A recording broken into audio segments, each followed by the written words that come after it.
वसुदेवसुतं देवं कंसचाणूरमर्दनं देवकी परमानन्दं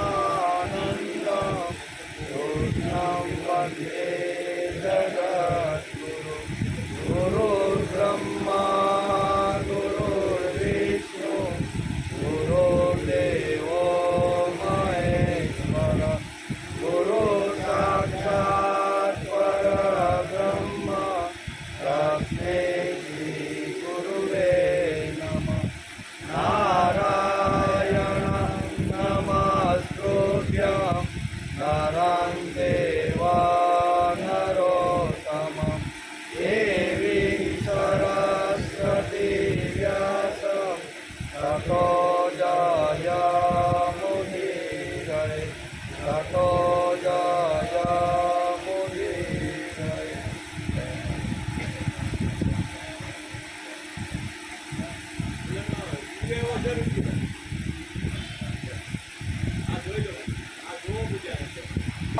गुरुर्विष्णु गुरुर्देवो महेश्वर गुरु साक्षात् परब्रह्म तस्मै श्री गुरुवे नमः। દુનિયાના દુઃખો દૂર કરવાનો માર્ગ બતાવનાર ગુરુ છે, બરાબર ને? ગુરુ બ્રહ્મા, બ્રહ્મા એટલે આ કહે છે કે દુનિયાના દુઃખો દૂર કરવાનો માર્ગ બતાવનાર ગુરુ એ જ બ્રહ્મા છે. ગુરુ દેવો મહેશ્વર, એ જ ગુરુ સર્વ વ્યાપક છે, વિષ્ણુ ભગવાન છે, અને એ જ ગુરુ મહાદેવ છે. જ્ઞાન આપનાર ખરા ગુરુ સાક્ષાત પરબ્રહ્મ છે. એવા ગુરુને હું નમસ્કાર કરું છું.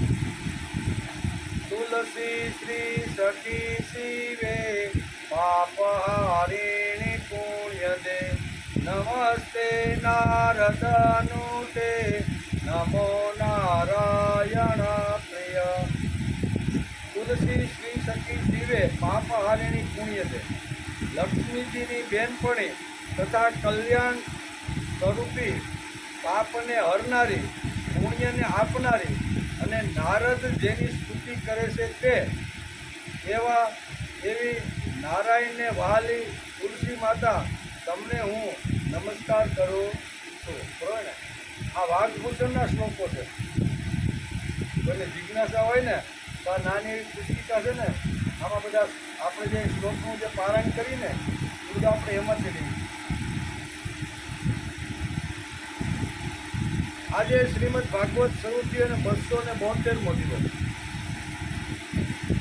ગઈકાલે આપણે સ્કંદ એકાદશ એટલે કે 11મો અને 9મા અધ્યાયના એટલે કે અવધૂતના ગુરુ બાળક અને કુંવારી કન્યાનો અભ્યાસ કર્યો. બે ગુરુ એના જે હતા એનો ગઈકાલે આપણે અભ્યાસ કર્યો. એમાં હતા એક કુંવારી કન્યા અને બીજું બાળક. બાળક પાસેથી કયો ગુણ લીધો એનો ગઈકાલે આપણે ઘણો બધો વિચાર કર્યો. બાળક નિશ્ચિંત છે, કોઈ પ્રકારની બાળકને ચિંતા નથી. 2-3 વર્ષનું બાળક હોય, ક્યાંય જવાનું હોય, આપણે ગઈકાલે વાત કરતા હોય ને કે એ નિશ્ચિંત જ હોય. એની મમ્મી પપ્પા બધું તૈયાર કરતા હોય, કપડાં વપડા, નાસ્તો પાણી, લાંબી મુસાફરી હોય, તો બાળક તો ફળિયામાં રમતું હોય, એ નિશ્ચિંત છે. તો માણસનું જીવન આવું નિશ્ચિંત હોવું જોઈએ. જે બાળક પાસેથી મેં શીખ્યું એમ અવધૂત કે મેં બાળકને પણ ગુરુ બનાવી દીધો. ત્યાર પછી આવે છે ટીટોડીનો થોડોક આપણે વિચાર કર્યો તો કેવો ટીટોડી.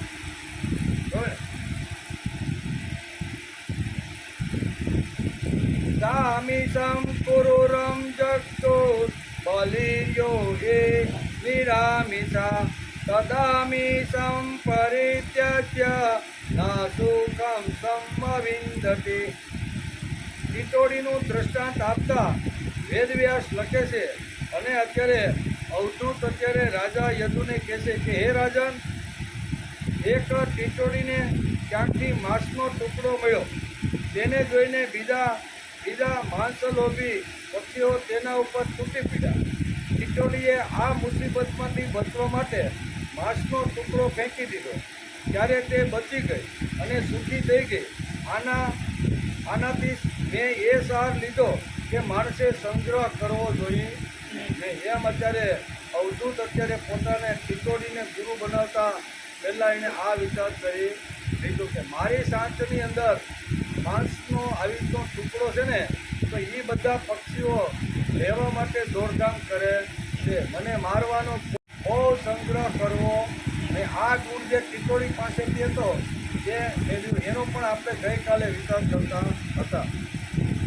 ત્યારબાદ અવધૂતને ટીટોડી મળે છે. તેની સાંચમાં માંસનો ટુકડો હતો. તેથી બધા હેરાન કરવા માટે એના સાંચમાંથી ટુકડા લઈ લેવા માટે કાગડા વગેરે બધા એની પાછળ પીડ્યા.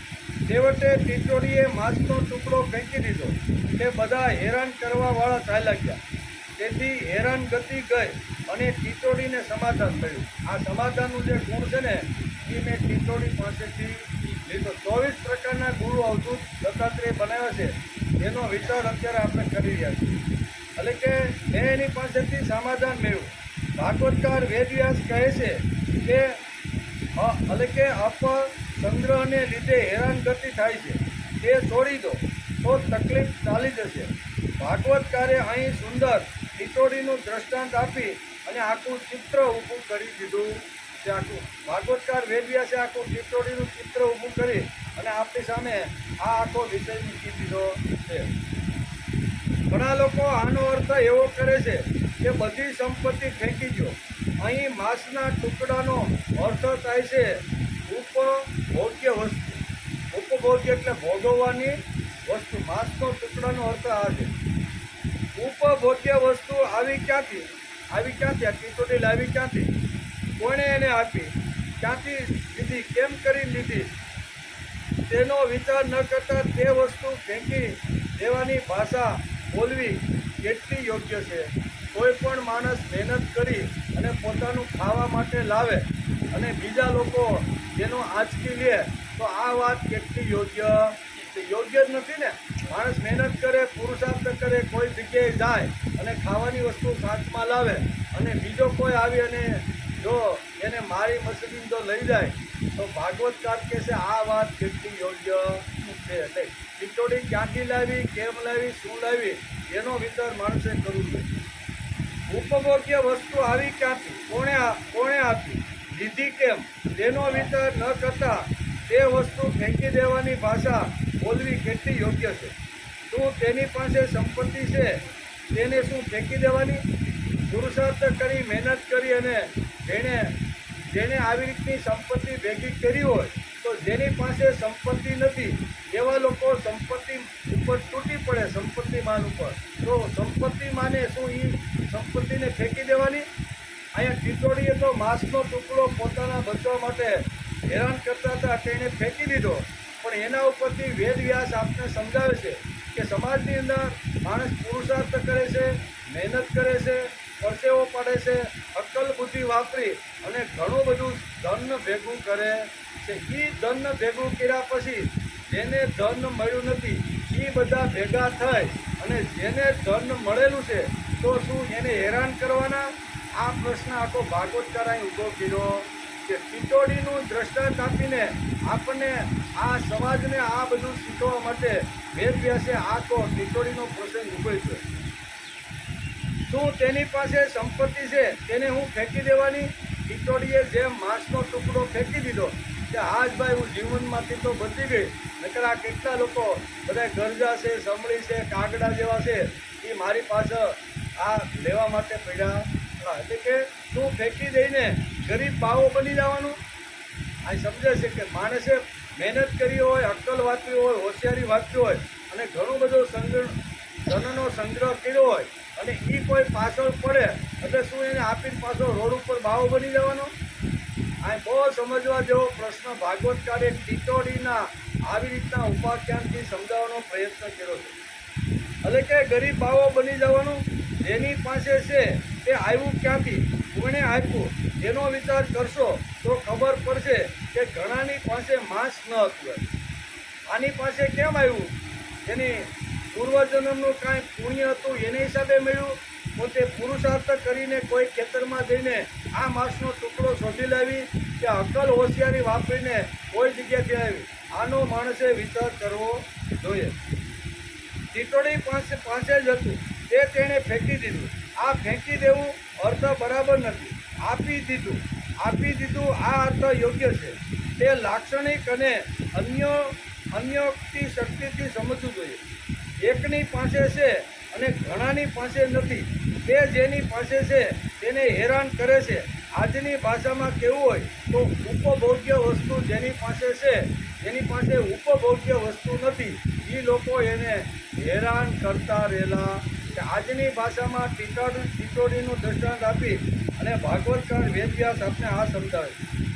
તે તમારી પાસે આવ્યું છે અથવા કોઈએ મોકલેલું. તમે કાં તો કમાવેલું છે, પુરુષાર્થ કર્યો છે, અથવા તમારી અક્કલ હોશિયારી વાપરીને આવ્યા છો, અથવા ગત જન્મનું તમારું પ્રારબ્ધ જોરદાર હશે, સારું કર્મ હશે, તો અત્યારે કદાચ તમે મહેનત કર્યા વગર તમારી પાસે અઢળક ધન આવ્યું છે. અને કહે છે કે આવ્યું કેવી રીતે? તે તમારી પાસે આવ્યું છે અથવા મોકલેલું છે તેની પાછળ જે વિચારધારા છે તેને લીધે વિત્તનો સંગ્રહ થાય તેમ છે. આપણને જેવો હેરાન કરે છે તેમાં બે રસ્તા છે. એક તો તેને ઉપભોગ આપવો જોઈએ અથવા એકતા આત્મીયતા વધારવી જોઈએ. આપણી પાસે જે વસ્તુ અથવા ભોગ્ય પદાર્થો છે એ જો આપણે શાંતિથી જો વાપરવાનો હોય ને તો આપણને જે લોકો હેરાન કરે છે, બરાબર ને, અથવા એની સાથે આપણે સારામાં સારો સંબંધ બાંધવો જોઈએ, જે તો આપણે હેરાન કરતા બંધ થાય. તત્વજ્ઞાનમાં વિદ્યા કે તિરસ્કરણી નથી. વિત્તને લક્ષ્મી સમજવામાં આવી છે, તેનો વિચાર કરવો પડશે. ભોગ આપીને તેમાંથી પ્રશ્નને જવાબ મળતો નથી. હેવ એન્ડ હેવ નોટનો પ્રશ્ન ઊભો થયો છે. ભાગવત છે હેવ એટલે જેની પાસે છે તે એને હેવ કહેવાય, અને હેવ નોટ એટલે જેની પાસે નથી તેને હેવ નોટ કહેવામાં આવે છે. તો હેવ પાસે જે વસ્તુ છે એ હેવ નોટ પાસે જો પહોંચાડવી હોય તો એના માટે સંબંધ નિર્માણ કરવો જોઈએ, એમ ભાગવતકાર કહે છે. તો બીજા લોકો એની પાછળ પડે નહીં. આપણા દેશને આઝાદી મળી છે, તે આઝાદી ભગવાને આપણને આપી છે. ભગવાનને લાગતું હતું કે હવે સારું નીકળશે, કંઈક દેવી તત્વજ્ઞાન આ ભારતમાંથી નીકળશે. તેથી ભગવાને 1947ની અંદર આપણને આઝાદી અપાવી દીધી. ભગવાન વિચાર કરતા હતા કે ખરેખર આટલો જે ભારત જે ભવ્ય જે દેશ છે ને એને ખરેખર મારે આઝાદી અપાવવી જોઈએ. પણ એ ચમત્કારિક રીતે ભગવાનની કૃપા વગર આઝાદી મળતી નથી. એટલે ભગવાનની કૃપા થઈ અને આપણે આઝાદી મળીએ. જીવન એટલે કે આપણને જીવન સમજાવવાવાળું તત્વજ્ઞાન ફરી ઊભું થશે. કંઈક ભાવપૂર્ણ જીવન નિર્માણ થશે અને આપણે જોવા મળશે. તેવું કંઈક આપણા ઋષિઓ અને ભગવાનને લાગ્યું છે. તેથી ભગવાને આ 200 વર્ષની અંદર જે સાંકળની અંદર જે ગુલામીની અંદર ઝંકડાયેલો જે આપણો દેશ હતો એને ભગવાને આઝાદ કરી દીધો. આઝાદ શા માટે કર્યું?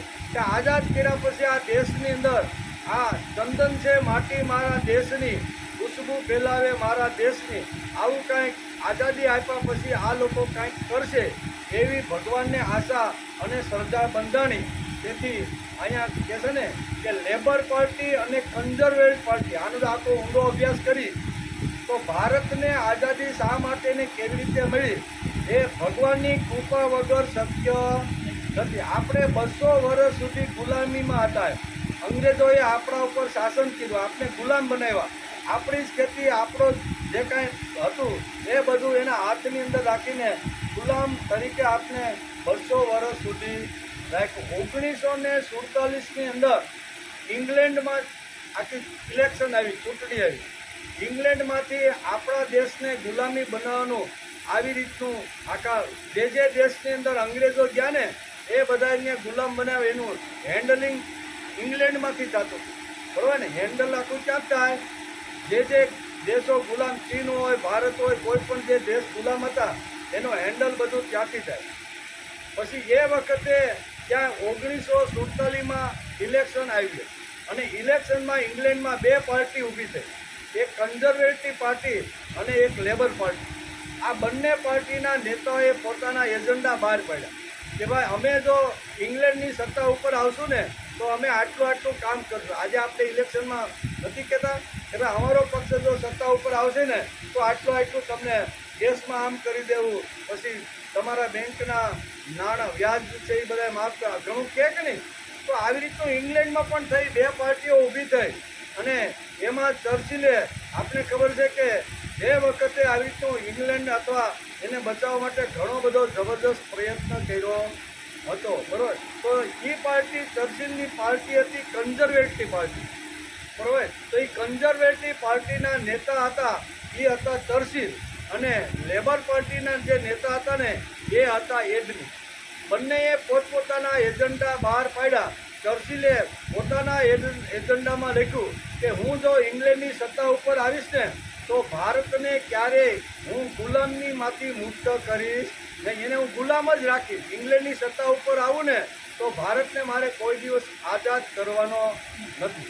એ જ એની સામે લેબર પાર્ટીના જે નેતા હતા એ એડની હતા. એણે પોતાના એજન્ડામાં બહાર પાડ્યું કે હું જો ઇંગ્લેન્ડની ખુરશી ઉપર સત્તા ઉપર આવીશ ને તો મારું પહેલું કામ છે ભારતને આઝાદ કરવાનું. ભારત જે ગુલામીની જંજીરમાં જકડાયેલું 200 વર્ષથી આવી રીતનું જે છે એને હું આઝાદ કરી દઈશ. અને હકીકતે એ કાળમાં ચર્ચિલે ખૂબ જ મોટું કામ ઇંગ્લેન્ડમાં કરેલું. એટલે ચર્ચિલને પણ હતું કે રાષ્ટ્ર માટે મેં જો આટલું કામ કર્યું હોય તો રાષ્ટ્રના બધા જ મત મારા પક્ષને મળવા જોઈએ, એવું એને હતું એમ. અને ઇલેક્શન આવ્યું, ચૂંટણીનું રિઝલ્ટ જ્યારે બહાર પડ્યું ને ત્યારે ચર્ચિલ હારી ગયો અને લેબર પાર્ટીના જે નેતા જે હતા ને એડની એ સત્તા ઉપર આવી જાય. એણે શું જાહેરાત કરી હતી કે સત્તા ઉપર જો હું આવીશ ને તો ભારતને પહેલી આવી રીતે આઝાદી આપવાનું કામ કર્યું. એ વખતે અહીં ગાંધીજીની શાંત સરવળ અને ક્રાંતિકારીઓનું હિંસક આવી રીતની ચળવળો ભારતની અંદર ચાલતી હતી. એ વખતે ઇંગ્લેન્ડની ચૂંટણીની અંદર 5 વર્ષ માટે અહીંયા લેબર પાર્ટી સત્તા ઉપર આવીને સત્તા ઉપર આવી આજની તારીખ 1947થી અત્યાર સુધીમાં એક જ વાર એ પાર્ટી સત્તા ઉપર આવી છે. હજી સુધી એનો પત્તો લાગ્યો નથી. તો એક જ વાર એને સત્તા ઉપર ભગવાને શા માટે બેહાડી? એક જ વાર બેહાડી, પછી કોઈ દી જીતી નથી. આજે પણ કન્ઝર્વેટિવ પાર્ટી ઇંગ્લેન્ડની અંદર સત્તા કરી લે 1947માં 5 વર્ષને બાદ કરીને તો અત્યાર સુધીના કાળની અંદર આ લેબર પાર્ટી ક્યારેય સત્તા ઉપર આવી નથી. તો સત્તા ઉપર આવી એનું કારણ શું છે?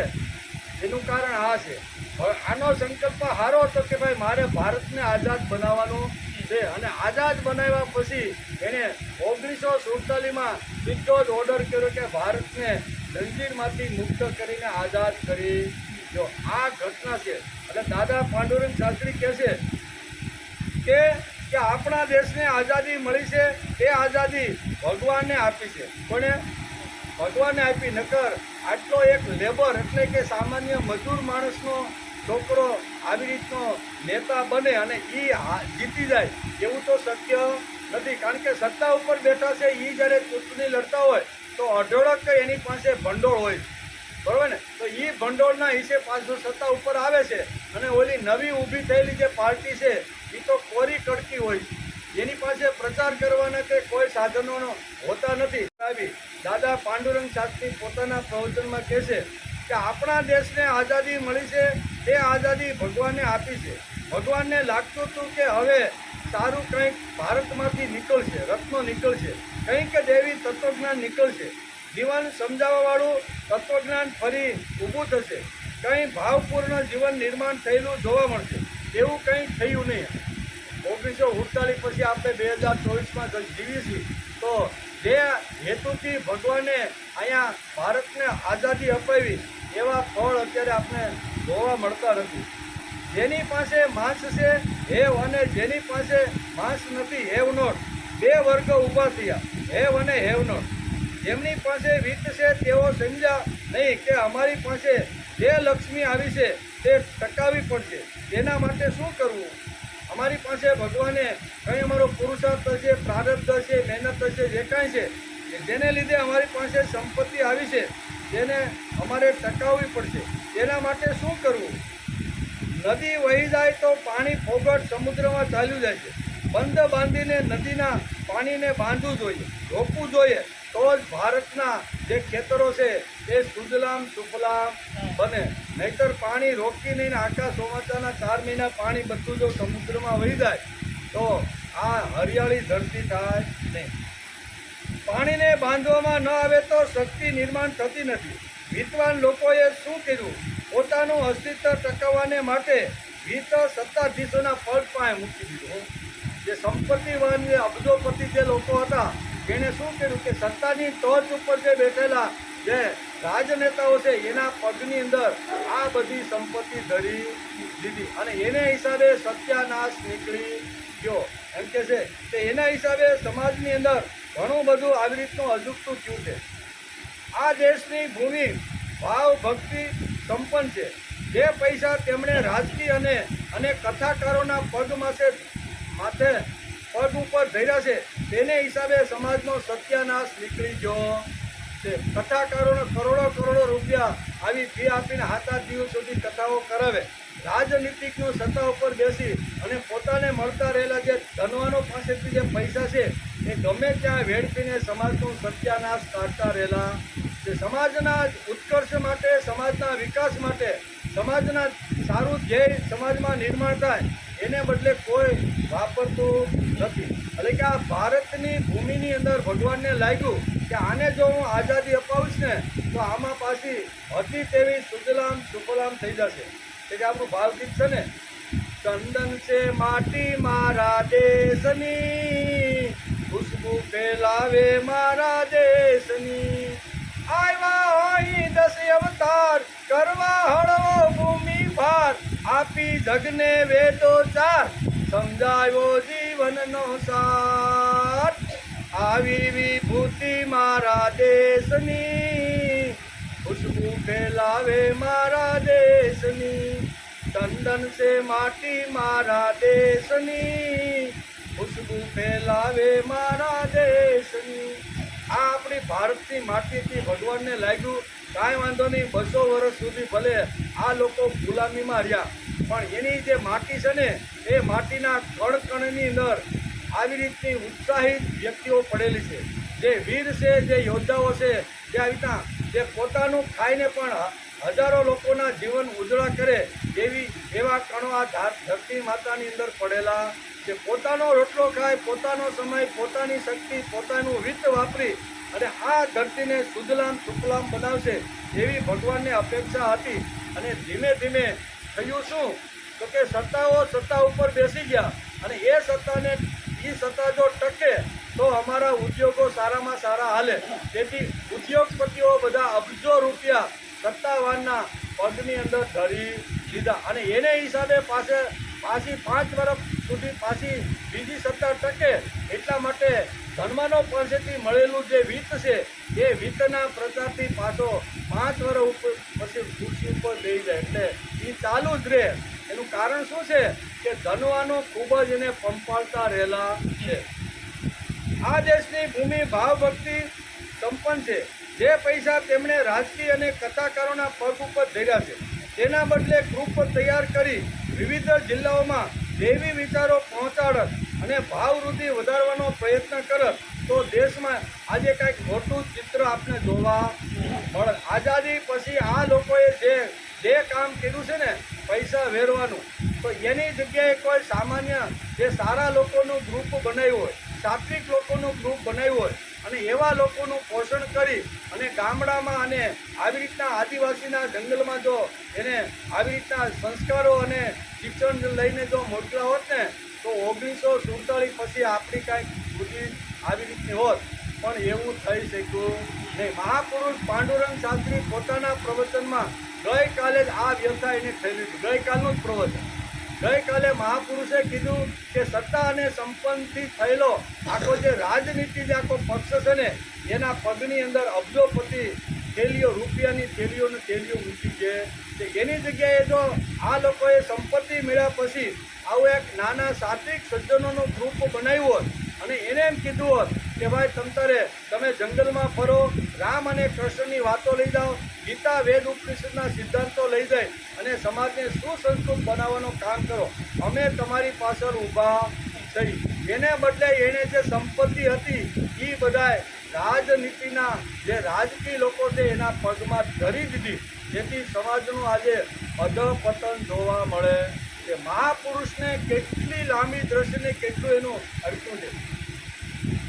પાંડુરંગ શાસ્ત્રી કે તેના બદલે ગ્રુપ તૈયાર કરી વિવિધ જિલ્લાઓમાં દૈવી વિચારો પહોંચાડત અને ભાવવૃદ્ધિ વધારવાનો પ્રયત્ન કરત તો આ દેશમાં આજે કાંઈક જુદું ચિત્ર આપને જોવા મળે. જે આપણે કહીએ ને કે ભાઈ યજ્ઞ ખલાસ થયો, ગૃહ સંસ્થા કે ખલાસ થઈ, આજે વૃદ્ધાશ્રમો ખુલી ગયા, બરોબર ને, આ બધું આપણે જોવા મળે છે. એનું કારણ શું છે? સમાજ આટલો નીચો વયો ગયો છે. દાદા કહે છે કે જો સંસ્કાર અને શિક્ષણ જો સમાજના અંતિમ માણસ સુધી આ વૈભવ સંપન્ન જે લોકો છે એ સુધી સ્થિતિ હોય. શ્રીમંતોએ રાજકીય નેતાઓ અને કથાકારો પગ પર રીત રાખીને સંસ્કૃતિ ઉપર અને ભગવાનને આપેલા સ્વતંત્ર ઉપર જબરજસ્ત જોખમ આખું ઊભું કરી દીધું. આવા લોકોને પોષવાને એ મોટામાં મોટું પાપ છે એમ છે. તેમને હવે જન્માંતર સુધી સહન કરવું પડશે. રીત એક જબરજસ્ત શક્તિ છે. રાજકીય અને કથાકારોને પૈસા આપવાની શી જરૂર છે? સંપત્તિમાન લોકો જેમ જૂના કાળમાં રાજસત્તાના ગુલામ હતા તેમની ગુલામી કરતા હતા, તેમ આજે પણ તેમણે વિદ્વાનોએ સત્તાવાન અને કથાકારોના પગ પકડ્યા છે અને હવે તો પગ છોડવા શક્ય. આવા લોકોના પગ પકડી લીધા છે અને હવે છોડે તો મર્યો, બરોબર ને, તો એને મારવા માટે પણ રાજકીય લોકો ગમે તેવા કાવતરા કરી અને એને ખલાસ કરવાનો પ્રયત્ન કરે છે. એટલે સાપે સસુદર જેવું થઈ ગયું, અત્યારે ગળ્યું હોય ને એના જેવું થઈ ગયું. આજે વિદ્વાનોની એવી સ્થિતિ થઈ ગઈ છે, સત્તાવાન અને કથાકારોના પગ તોડે તો આર્થિક માર પણ એને સહન કરવો પડે. તેથી સાપે સસુદર ગીર્યું હોય ને જેના જેવું એનું આખું જીવન બની ગયું છે. આજે વિદ્વાન લોકો મંદિર બાંધવા પૈસા આપે છે તેથી તેઓ ધાર્મિક લાગે છે, પરંતુ મંદિરમાં જવા માટે ભાવના પેદા કરવી પડશે જ નહીં. મંદિરમાં જવા માટે ભગવાન ઉપરનો ભાવ, ભગવાન ઉપરની શ્રદ્ધા, ભગવાન ઉપરનો પ્રેમ ઊભો કરવો પડે જ નહીં. પહેલાં એ ઊભું કરવાનું છે, એટલે ઘર જ મંદિર બની જાય, પછી પતરા ગોઠવવાની કાંઈ જરૂર નથી. આજે તો લોકો હરીફાઈમાં ઉતર્યા છે કે અમારા સંપ્રદાયનું આ મોટામાં મોટું, દુનિયામાં મોટામાં મોટું મંદિર, તો આપણે બીજો સંપ્રદાયવાળો થાય. અરે તમારા કરતાં તો હજારો એકરની અંદર અમારું આ છે. પણ એ બધા પ્રદર્શનો છે કેવા, ત્યાં જાઓ એટલે મનોરંજન સિવાય કાંઈ મળે નહીં, બરાબર. એટલે આવી હરીફાઈઓ સમાજમાં થાય છે. એટલે કે આજે વિદ્વાન લોકો મંદિર બાંધવા પૈસા આપે છે તેથી તેઓ ધાર્મિક લાગે છે, પરંતુ મંદિરમાં જવા માટે ભાવના પેદા કરવી પડશે તો જ મંદિરમાં લોકો જાય, નહીંતર જાય નહીં. તે કામ કોણ કરશે? એક વખત ભાવના નિર્માણ થઈ કે પછી તમે જ્યાં બેઠા હશો ને ત્યાં તમારું મંદિર જ છે. તમે જ્યાં બેઠા હોય ત્યાં તમારું મંદિર. ભાવના એક તો ભગવાન ઉપરની પહેલી ઊભી થવી જોઈએ. એકાદ વડલા, એકાદ પીપળાના ઝાડ નીચે પણ આપણી ભાવના ભગવાન પ્રત્યે હોય તો તે જગ્યા આપણું મંદિર જ છે, સમજી લો. અત્યારે ભલે આપણા ફાર્મ હાઉસમાં બેઠા, પણ આપણી જો શ્રદ્ધા અને આપણો ભાવ, બરોબર ને, જો સાચો હોય ને તો જે જગ્યાએ બેઠા છે ને એ આપણું આ મંદિર છે, ને આ મંદિર પવિત્ર હોય છે. ભગવાન સર્વ વ્યાપક છે એવું શાસ્ત્ર કહે છે. ઈશાવાસ્ય ઇદમ સર્વમ યત્કિંચિન જગત્યાન જગત તેન ત્યક્તેન ભુજિતા મા ગૃદ કશ્ય સ્વિદન. આમ આપણું શાસ્ત્ર ઉપનિષદો આપણને આમ કહે છે કે ભગવાન ક્યાં છે? તો કે ભગવાન સર્વ વ્યાપક છે. કોઈ જગ્યા એવી નથી કે જ્યાં ભગવાનનું નિવાસ સ્થાન ન હોય. જળ પદાર્થની અંદર આજથી ઘણા વર્ષો પહેલાં વૈજ્ઞાનિકો જે પદાર્થો એને જળ માનતા હતા, પણ આજે પણ એમણે સંશોધન કરીને કીધું કે જળમાં પણ ચૈતન્ય છે, જળમાં પણ શક્તિ છે. તેથી તો અણુબોમ્બ બનાવ્યા. એક અણુબોમ્બ ફૂટે ને તો આવા સુરત જેવા 10 શહેરને ખલાસ કરી નાખે એવી તાકાત અણુની અંદર, આ નિર્જીવ વસ્તુની અંદર છે. એટલે આજના વૈજ્ઞાનિકો પણ માનવા લાગ્યા કે દરેક વસ્તુની અંદર ચૈતન્ય શક્તિ તો છે ને છે. ભલે એ જળ પદાર્થ હોય જેની અંદર ચેતન નથી, પણ શક્તિ તો છે. એટલે જળ વસ્તુ પહેલાં આની પહેલાંના વૈજ્ઞાનિકે કહેવાય કહેવાય જડ કીધું હતું, પણ આજના વૈજ્ઞાનિકો કહે છે કે વસ્તુ જડ નથી, એમાં પણ ચેતન છે. એટલે કે ભગવાન સર્વવ્યાપક છે એવું શાસ્ત્ર કહે છે. આજે વિદ્વાનો કરોડો રૂપિયા મંદિરમાં અને કથાકારોના પદમાં ધરી દે છે. સંપત્તિનો આજે ગેરઉપયોગ મિસયુઝ ખૂબ થતો રહેલો છે. વિદ્વાનોના કરોડો રૂપિયા મંદિર બાંધવામાં ચાલ્યા જાય છે.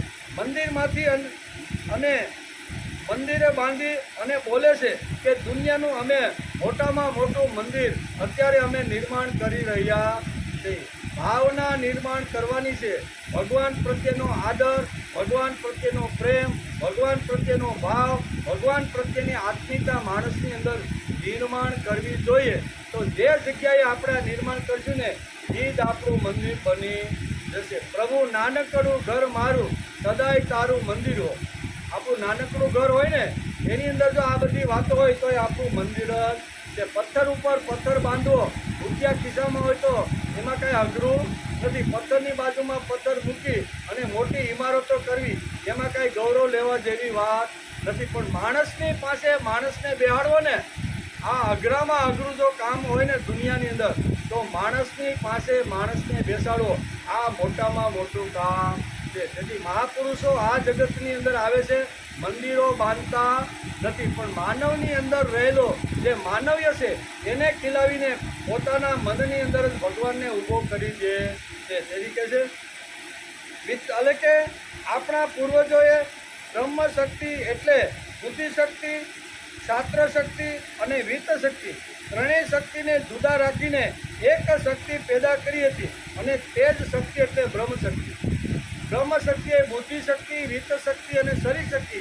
આ બ્રહ્મ શક્તિએ ત્રણ શક્તિઓ જુદી જુદી રીતે અલગ કરી હતી અને એને જ આપણે બ્રહ્મ શક્તિ કહેતા રહેલા થઈ. ભાગવતકાર વેદવ્યાસે આપણે કંઈક દેવી દર્શન કરાવવાનું હશે તેથી તેમણે ટીટોડીનું દ્રષ્ટાંત આપી અને આ આખું પ્રકરણ ભાગવતકાર વેદવ્યાસે ઊભું કરી દીધું છે કે ટીટોડીને અહીંયા વાર્તાના રૂપની અંદર ભાગવતકારે લીધી છે અને અત્યારે અવધૂત કહે છે કે જેની પાસે છે એની પાસેથી આંચકી લેવું અથવા એની પાસેથી લઈ લેવું આ બધું એણે જોયું. ખેતરમાં ઊભા રહે કે ટીટોડીના મોઢાની અંદર નાનકડો માંસનો ટુકડો હતો.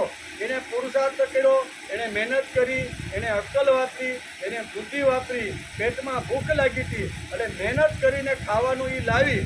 પણ ખાવાનું લાવી એટલે આજુબાજુના મહેનત વગરના જે લોકો હતા ને એ મહેનત કર્યા વિના અમને કેવી રીતનું મળે એમ કરીને આ ગરજા જેવા કાગડા જેવા બધા ટીટોડીની પાસે અમારી પાસે કેમ આવે તેમ કરીને આખું ગ્રુપ બનીને એની પાછળ પડી જાય છે. તેથી અહીંયા બહુ ટીટોડીનું દ્રષ્ટાંત આપતા વેદવ્યાસ આપને ખૂબ જ સારી રીતે સમજાવવાનો પ્રયત્ન કરે છે. ભાગવતકાર જુદી રીતે ઘણું સમજાવે છે. સમજાવવાવાળા સમજશે, જે અણસમજુ છે તેને સમજાવવાની શક્તિ ભગવાનમાં છે તે સમજાવશે. આપણે કોણ સમજાવશે? આપણે તો ખાલી નિમિત્ત બનવાનું છે. આપણે સારા વિચારો કાનમાં નાખીને સાંભળવાનો જો પ્રયત્ન કરશું ને તો બદલાવવાવાળો તો ભગવાન છે. આપણે જો આપણું કર્મ સારી રીતે સંભાળવાનો પ્રયત્ન કરશું તો ભાગવતકાર વેદવ્યાસ લખે છે શું લખે છે કે સમજાવવાવાળા સમજશે, જે અણસમજુ છે તેને સમજાવવાની શક્તિ ભગવાનમાં છે. તે એને આ જન્મારે નહીં તો આવતા જન્મારે એ ભગવાન પણ એને બરોબર સમજાવી દેશે. અત્યારનું વાતાવરણ જોયા પછી દુઃખ એ વાતનું થાય છે કે સંસ્કૃતિ આજે ડૂબી ગઈ. શા માટે? તો કે જે વિત્તવાનો આવી રીતના પોતાના પૈસાનો મિસયુઝ કરતા રહેલા છે. સ્વાતંત્ર્ય મળ્યા પછી સાત્વિક અને દેવી લોકોને જીવવું અશક્ય થઈ ગયું. સજ્જન લોકોને જીવવાનું બહુ અશક્ય થઈ ગયું છે. આવી સ્થિતિ કોણે ઊભી કરી? આ વિચારવું છે. આવી સ્થિતિ સમાજમાં ઊભી થઈ.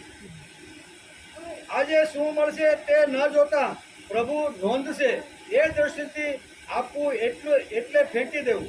આ ટીટોડીના દ્રષ્ટાંત જે પૃથ્વી છે, આકાશ છે, વાયુ છે એ જે પંચમહાભૂત છે ત્યાંથી અહીંયા અવધૂતે ગુરુ બનાવવાની શરૂઆત કરી છે. જેમણે પોતાનો વિકાસ કરવાનો હોય એને પંચમહાભૂતોથી પોતાના ગુરુ બનાવવાની શરૂઆત કરવું જોઈએ એ અવધૂત આપણે સમજાવે છે. એટલે કે અવધૂત જીવન વિકાસનો રસ્તો આપણે બતાવે છે. બતાવે છે અને તેના પગથિયા સમજાવ્યા છે. આપણે તેનો વિચાર કરીએ છીએ. જળ, ચેતન, વાયુ, પક્ષી, પશુ બધા જ ગુરુ થઈ શકે છે. અવધૂતે શું સમજાવ્યું કે ખાલી આવો આવો શું કે માણસ જ તમારો ગુરુ થાય એવું નથી. ગુરુ કોણ થઈ શકે? તો કે જળ. જળ વસ્તુ પણ આપણી ગુરુ બની શકે છે. એમ પંચમહાભૂતના પ્રથમ 5 જે ગુરુ બનાવ્યા પૃથ્વીથી શરૂઆત કરીને, બરોબર, તો એ પંચમહાભૂતો પણ માણસના ગુરુ બની શકે છે. ચેતન, જળ હોય, ચેતન હોય, વાયુ હોય, પશુ હોય, પક્ષી હોય, બરોબર ને, બધા જ માણસના ગુરુ બની શકે છે એવું અવધૂતે સમજાવ્યું છે. જો જીવન વિકાસની તરસ લાગી હોય તો જ્ઞાન તો માણસને ગમે ત્યાંથી મળી રહે. જીવન વિકાસની માણસને ભૂખ લાગવી જોઈએ. જ્ઞાનની માણસને ભૂખ લાગે તો જ્ઞાન તો ગમે ત્યાંથી માણસને મળી રહે. પહેલો પ્રશ્ન એ છે કે તરસ લાગી છે કે નહીં? તરસ લાગી હોય તો પાણી પીવાનો આનંદ થાય, નહીં તો તરસ લાગી ન હોય અને કોઈ પાણીનો ગ્લાસ લાવે, ફ્રીજમાંથી લાવે, ઠંડુ લાવે, સારા ગ્લાસમાં લાવે, પણ તરસ જ ન લાગી હોય તો પાણીનો સ્વાદ એને મળતો નથી. પ્રશ્ન એ છે કે તરસ લાગી છે કે નહીં? તરસ ન લાગી હોય તો માટલાનું, ફ્રીજનું કે બરફનું પાણી હાવ નકામું. તરસ જ ન લાગી હોય ને કોઈ ઉનાળાના દિવસોમાં ઠંડુ પાણી કોઈ આપે પણ તરસ જ ન હોય તો માટલાનું હોય, બરફનું હોય કે ફ્રીજનું પાણી હોય તો એ પાણી નકામું છે. જીવન વિકાસની તરસ લાગી હોય તો જ્ઞાન ગમે. ત્યાર પછી આવે છે બાણ બનાવનાર. જંગલ હતું, જંગલની અંદર અવધૂત ફરતા હતા અને વાંસના ટુકડામાંથી એ બાણ બનાવવામાં એટલો તલ્લીન હતો. એ દ્રશ્ય અવધૂત જંગલમાં ફરતો ફરતો આ બાણ બનાવનાર જે હોય છે એની ઝૂંપડી પાસે આવી અને આ અવધૂત ઊભા. એ પ્રસંગ ભાગવતકારે બહુ સરસ રીતે સમજાવ્યું છે અને ભાગવતકાર વેદવ્યાસ લખે છે. મન એકત્ર સંયોજ્યા વિશ્વાસોદિતાસન વૈરાગ્યાભ્યાસ યોગેન દિગ્રમણતનંદ્રિય. હે રાજન, મેં બાણ બનાવનાર પાસેથી એ બોધ લીધો કે આસન અને શ્વાસને જીતીને વૈરાગ્ય અને અભ્યાસ દ્વારા પોતાના મનને વશમાં રાખવું અને પછી ખૂબ જ સાવધાની સાથે તેને એક લક્ષ્યમાં ફરવું. અવધૂત કહે છે કે મેં બાણ બનાવનારને ગુરુ શા માટે બનાવ્યો એનું સુંદર મજાનું દ્રષ્ટાંત આપતા કહે છે કે જ્યારે આનંદ સ્વરૂપ પરમાત્મામાં મન સ્થિર થઈ જાય છે ત્યારે તે ધીરે ધીરે કર્મ વાસનાઓની ધૂળને ધોઈ નાખે છે. સત્વગુણની વૃદ્ધિ થાય છે અને તે રજોગુણ, તમોગુણની વૃત્તિઓને છોડીને એવું શાંત થઈ જાય છે જેમ લાકડા વિનાનો અગ્નિ. એવી રીતનું એનું મન શાંત થઈ જાય છે. આ પ્રમાણે જેનું ચિત્ત પોતાના આત્મામાં સ્થિર થઈ પરોવાઈ જાય છે ત્યારે તેને અંદર બહાર કોઈ પદાર્થનું ભાન રહેતું નથી. અવધૂત કહે છે કે મેં જોયું હતું કે એક બાણ બનાવનારો કારીગર બાણ બનાવવામાં એટલો તન્મય થઈ ગયો હતો કે તેની પાસેથી લંકા, નિશાન, વાજિંત્રોના નાદ સાથે રાજાની સવારી નીકળી, પણ રાજાની સવારી તેની પાસેથી ક્યારે કેટલા વાગે પસાર થઈ ગઈ એ બાણ બનાવવાવાળાને કાંઈ ખબર હતી. ને આ દ્રશ્ય અવધૂતે અહીંયા બાણ બનાવનારની પાસે ઊભા હતા એવા સમયે રાજાની સવારી નીકળી. બરાબર, રાજાની સવારી નીકળી એટલે બરાબર, એટલે તો બધા વાજિંત્રો ને બધું હોય કે ન હોય, સડી પોકારે ને, એ સડી પોકારતી વખતે રાજાની પાસે ઘણા બધા વાજિંત્ર, ઢોલ, આટે બધું હોય. સોને કી સડી, રૂપે કી મસાલ, જર્મન કી ઝાલા, મોતન કી માલા, ગૌ બ્રાહ્મણ, પ્રતિપાલ, મહારાજા, શું કહેવાય, મહારાજા ધીરાજા ભીષ્મ આ બાજુથી પધારી રહ્યા. આવી સવારી નીકળે જ નહીં. આવું બધું નીકળતું હોય પણ બાણ બનાવનારો વિચાર કરે છે કે મને તો કાંઈ ખબર હતી નહીં. વાજિંત્રો વાગતા હતા, નાચતા હતા, કૂદતા હતા. ઢોલની પાસે જાય છે કે ભાઈ હમણાં એક તમારી પાસેથી સવારી નીકળી, એ કોની હતી? કે મને ખબર જ નથી સવારી હું હતી, આ કાંઈ ખબર નથી. ત્યારે અવધૂત વિચાર કરે છે કે આટલી ધમ પસાડા વચ્ચે પણ આ બાણ બનાવનારને ખબર નથી કે મારી બાજુમાંથી કોણ પસાર થઈ ગયું. એટલો એકાગ્ર બની અને એ પોતાનું કામ કરતો હતો. બાણ બનાવવાની અંદર વસ્તુ તૈયાર કરવા માટે એટલો એકાગ્ર થઈ ગયો હતો કે બાજુમાંથી ઢોલ નગારા શરણે વાગી પણ એને બિલકુલ ખબર પડી નહીં. અવધૂત કહે છે કે આ બાણવાળા પાસેથી મેં આ જ્ઞાન લીધું. જેણે પોતાનો જીવન વિકાસ કરવાનો છે, જેણે મનને શુદ્ધ કરવાનું છે ને, એને એકાગ્ર થઈને ભગવાનની અંદર મનને એવું તલ્લીન કરી દેવાનું કે આજુબાજુના અવાજ હોય એને ખબર જ પડે નહીં કે હું અવાજ છું, કેવી રીતનું છું. અહીંયા સુધી પહોંચવાનું છે. એમ અહીંયા અવધૂતને લાગ્યું. તેથી અવધૂત કહે છે કે મેં બાણ બનાવનારને મારા ગુરુ બનાવી. બહુ સરસ 24 ગુણોનું વર્ણન ભાગવતકાર વેદવ્યાસે કર્યું છે. હે રાજન, મેં બાણ બનાવનાર પાસેથી એ બોધ લીધો કે આસન અને શ્વાસને જીતીને વૈરાગ્ય અને અભ્યાસ દ્વારા પોતાના મનને વશમાં રાખવા માટેની આ સીડી ભાગવતકારે વેદવ્યાસે બતાવી છે. જેમ ભગવાને જેમ ગીતામાં અર્જુનને સીડી બતાવી છે, એવી રીતે ભાગવતકારે પણ અહીંયા જેમણે પોતાનો જીવન વિકાસ કરી અને પ્રભુના પદ એટલે કે ભગવાનના પદ સુધી જેને પહોંચવાનું છે ને, એની પણ અહીં સીડી બતાવી. એ શું કીધું કે આસન અને શ્વાસને જીતીને, જે આસન ઉપર બેઠા શીખે અને જે શ્વાસ લઈને જે ધ્યાન અથવા આવી રીતનો એકાગ્ર થઈને આવી રીતનું ધ્યાન ધરે છે, તે જીતીને વૈરાગ્ય અને અભ્યાસ દ્વારા, વૈરાગ્ય એટલે ભગવાન ઉપરનો વિશિષ્ટ રાગ થાય એવી રીતનું જીવન, અને અભ્યાસ દ્વારા પોતાના મનને વશમાં રાખવું અને પછી ખૂબ સાવધાની સાથે તેને એક લક્ષ્યમાં પૂરવી છે. એક જ લક્ષ્ય, બીજું લક્ષ્ય મારી પાસે નથી. આવું મેં અવધૂત કહે છે કે મેં આવી રીતનું સરસનું તકે બાણ બનાવનાર. સંસ્કૃતમાં એને રસ્તા ઉપરથી રાજાની સવારી લીધી. રાજાની સવારી ત્યાંથી પસાર થઈ. વાજિંત્રો, ઢોલ, શરણાઈ વગેરેનો ઘણો અવાજ આવતો હતો. તે છતાં બાણ બનાવનારા એ સુદ્ધા ઉપર એની નજર પણ હતી. એને ખબર જ નહોતી કે રસ્તામાંથી મારી બાજુમાંથી કોણ પસાર. આટલી તલ્લીનતા કોઈ પણ સારી વાત સાંભળતી વખતે, ભક્તિ કરતી વખતે મન ભગવાનના, આપણે મનની જે મૂર્તિ અથવા મનની જે પ્રતિકૃતિ છે, ભગવાનની જે પ્રતિકૃતિ છે, એમાં આપણે મન પરોવવાનો પ્રયત્ન કર્યો કે ખાલી કસરત કરવા માટે આપણા પગને ત્યાં લઈ ગયા.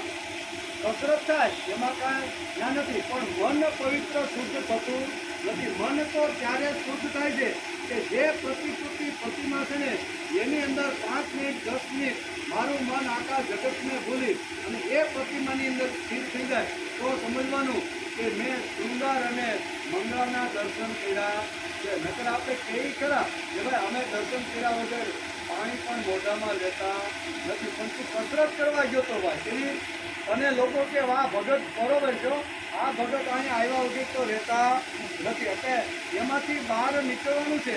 જે વખતે મંગળાથી સ્વયં સુધીના કોઈ પણ આપણે જે દર્શન કરીને હસ્તપ્રહારના, તો એની અંદર આપણું મન તલ્લીન થઈ જવું જોઈએ. ભલે 5 મિનિટ થાય, 2 મિનિટ થાય, 10 મિનિટ થાય, આ આપણી વૃત્તિ તૈયાર કરવાની છે.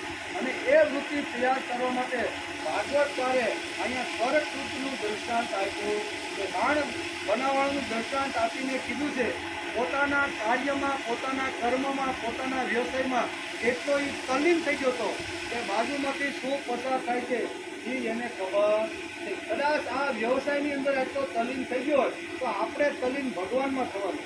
ભગવાનનો કેવો શણગાર છે, ભગવાને કેવા વસ્ત્રો પહેર્યા છે, ભગવાનના કેવા આભૂષણો છે, માણસે એ વિચારતા પાછું પોતાને ઘરે આવવું જોઈએ. એટલે આપણે કહીએ ને કે મંદિરમાં જે વખતે માણસ દર્શન કરીને બહાર આવે ને, કે ઓછાને 5-10 મિનિટ માટે ઓટલા ઉપર બેસો.